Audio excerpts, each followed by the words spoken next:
નમસ્કાર ખેડૂત મિત્રો અત્યારે ગુજરાત સરકારે એક ખેડૂતો માટે ખૂબ જ સારામાં સારી યોજના કહી શકાય સારામાં સારી યોજના બહાર પાડી છે જેનું નામ છે પશુધન વીમા સહાય યોજના। જી હા મિત્રો, હવે પશુઓના પણ વીમા કરાવી શકશો। જે પ્રમાણે અત્યાર સુધી માણસોના વીમા થતા હતા તો પશુઓના પણ વીમા કરાવી શકશો, કારણ કે પશુઓ અચાનક કોઈ પણ તમારું જે લાખ રૂપિયાનું કે 50,000 રૂપિયાનું કોઈ પશુ હોય અને અચાનક મૃત્યુ પામ્યું હોય તો એના પણ તમને 85% તમને વળતર મળશે। દાખલા તરીકે 1 લાખ રૂપિયાનું હોય તો એમાં 85% તમને વળતર મળશે અને ફક્ત 100 રૂપિયા તમારે ભરવાના રહેશે અને તમારા ઘરની અંદર તમારે મેક્સિમમ 10 પશુઓ હોય ત્યાં 10 પશુઓ હોય તો ત્યાં એની સબસિડી તમે મતલબ કે એનો વીમો તમે ભરી શકો છો। એનાથી ઓછા હોય તો પણ ચાલે, પરંતુ મેક્સિમમ તમે 10 પશુઓના વીમા ભરી શકો છો। તો કેવી રીતે પ્રોસેસ છે, એનું શું છે, આખી માહિતી A to Z માહિતી આપણે આ વિડીયોના માધ્યમથી જાણીશું। તો વિડીયોને લાસ્ટ સુધી જોતા રહેજો। તો ચાલો शुरू करें।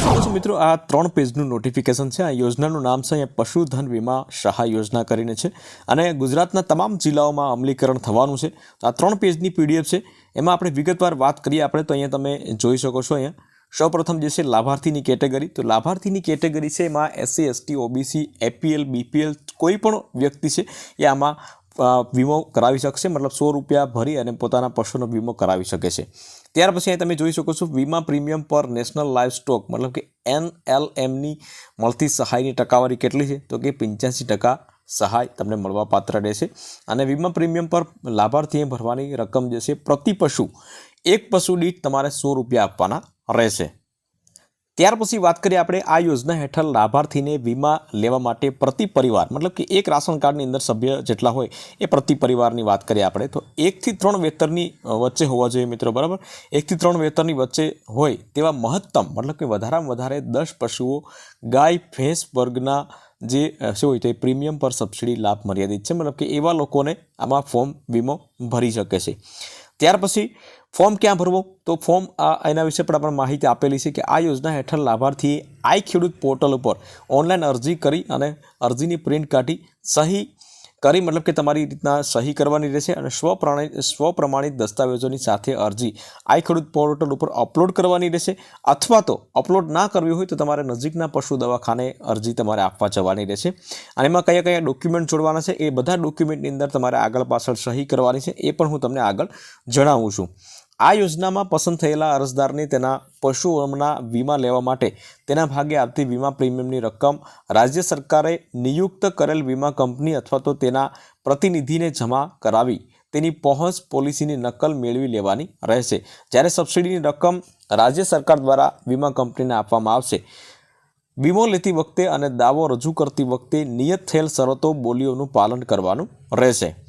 હવે વાત કરીએ આપણે કે જોડણીની સૂચિ, તો ભાઈ જે ફોર્મ પ્રિન્ટ જે છે 1 પેજની હશે અથવા તો 2 પેજની હશે, તો એની સાથે સાથે તમારે જોડવાના ડોક્યુમેન્ટ સરકાર માન્ય ફોટાવાળી ઓળખપત્રની નકલ, એમાં કઈ કઈ નકલ જોડી શકો તમે, આધાર કાર્ડ જોડી શકો, ચૂંટણી કાર્ડ જોડી શકો, ડ્રાઇવિંગ લાયસન્સ, કિસાન ક્રેડિટ કાર્ડ, આ વસ્તુ તમે જોડી શકો છો અને બારકોડ રેશન કાર્ડની નકલ। તો આમાં તમારે 2 વસ્તુ તમારે જોડવાની રહેશે, બરાબર। આધાર કાર્ડ, ચૂંટણી કાર્ડ, ડ્રાઇવિંગ લાયસન્સ એમાંથી કોઈ પણ એક અને રેશન કાર્ડની નકલ, તો આ 2 વસ્તુ જોડવાની રહેશે। અને ત્રીજું તમારું જે ફોર્મ ભરેલું હશે એમાંથી તમારે ભરવાનું રહેશે। હવે વાત કરીએ મિત્રો કે ભાઈ ફોર્મ ક્યાંથી ભરવું। હવે માહિતી તો બધી આપણી પાસે મળી ગઈ છે, ફોર્મ ક્યાંથી ભરવું, તો અહીંયા આઈ ખેડૂત તમે કોઈ પણ તમારા મોબાઈલની અંદર લખો બ્રાઉઝરમાં આઈ ખેડૂતની ઓફિશિયલી વેબસાઇટ આવી જશે, તો એના ઉપર આપણે ક્લિક કરી લઈશું। એના ઉપર ક્લિક કરશો એટલે આપણે અહીંયા આ પ્રમાણે આવશે, તો એને થોડુંક આપણે ટીક માર્ક કરી અને અહીંયા હટાવી દઈશું આપણે। અને ત્યાર પછી અહીંયા તમે જોઈ શકો છો યોજનાઓ, તો એના ઉપર આપણે ક્લિક કરવાનું છે। એના ઉપર ક્લિક કરશો એટલે કે આ પ્રમાણે ઇન્ટરફેસ થશે। અહીંયા તમારે બીજા નંબરનો જે ઓપ્શન છે પશુપાલનની યોજનાઓ માટે અહીં ક્લિક કરો, તો એના ઉપર આપણે ક્લિક કરવાનું છે। એના ઉપર ક્લિક કરશો એટલે અત્યારે એક જ યોજના છે, તમે જોઈ શકો છો કેન્દ્ર સરકાર નેશનલ લાઇવ સ્ટોક મિશન मतलब કે NLM હેઠળ કેન્દ્ર તથા રાજ્ય પુરસ્કૃત રિસ્ક મેનેજમેન્ટ એન્ડ ઇન્સ્યોરન્સ પશુ વીમા યોજના સહાય, એના ઉપર આપણે ક્લિક કરવાનું છે। એના ઉપર ક્લિક કરશો એટલે તમારે અહીં ટોટલ માહિતી અહીંયા તમારે આપેલી છે અને અહીંયા તમારે આજીવન એક જ વખત મળશે। ડોક્યુમેન્ટ અમે તમને જે પ્રમાણે કીધા એ પ્રમાણે ડોક્યુમેન્ટ હશે અહીંયા। અને અરજી કરવાની તારીખ કઈ છે મિત્રો, 1/1/2025 થી 31/1/2025 અહીંયા અરજી કરો, એના ઉપર તમે ક્લિક કરો।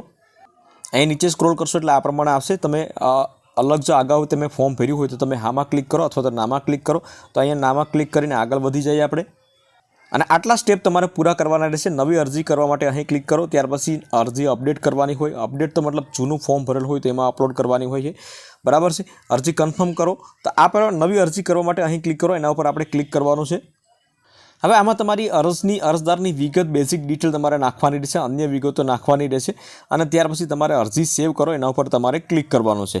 એના ઉપર ક્લિક કરશો ત્યાર પછી તમારે અરજી કન્ફર્મ કરવાની રહેશે। મિત્રો અહીંયા તમે જોઈ શકો છો, અરજી કન્ફર્મ કરવા માટે અહીં ક્લિક કરો। કન્ફર્મ થયા પછી અરજી પ્રિન્ટ થશે। હવે તમારે ક્યાંય જવું ન હોય તો તમારે અહીંયા ડોક્યુમેન્ટ જે છે એ અપલોડ કરી શકો છો। અહીંથી અરજી પ્રિન્ટ સહી કરેલ નકલ અપલોડ કરવા અહીં ક્લિક કરો અને ન કરવી હોય તો તમારે નજીકના દવાખાને તમારે ડોક્યુમેન્ટ સાથે તમારે આપવા જવાની રહેશે, બરાબર। પરંતુ 31 તારીખ લાસ્ટ છે આ મહિનાની, 31 જાન્યુઆરી, તો 31 તારીખ સુધીમાં તમારે આ ફોર્મ ફિલઅપ કરી અને તમારે આપવા જવાનું રહેશે। એક પશુ દીઠ એક ફોર્મ તમારે મતલબ ભરવાનું રહેશે। તો એ પ્રમાણે આમાં તમારે મિત્રો એક જ ફોર્મ ભરવાનું રહેશે, અલગ અલગ પશુઓના અલગ અલગ ફોર્મ નથી ભરવાના, બરાબર। તો એ વસ્તુ પર તમારે ધ્યાન રાખવાનું છે અને આપણે આવનારા સમયની અંદર બની શકશે તો આનું ફોર્મ કેવી રીતે ભરવું એના વિશે પણ આપણે વાત કરીશું। આમાં તમને કોઈ કોમેન્ટ હોય તો, પ્રશ્ન હોય તો કોમેન્ટ કરીને જણાવી શકો છો। મિત્રો વિડીયો ગમ્યો હોય તો વિડીયોને એક લાઇક જરૂરથી કરી લેજો, શેર કરજો અને ચેનલ ઉપર નવા આવ્યા હોય તો ચેનલને સબસ્ક્રાઈબ જરૂરથી કરી લેજો।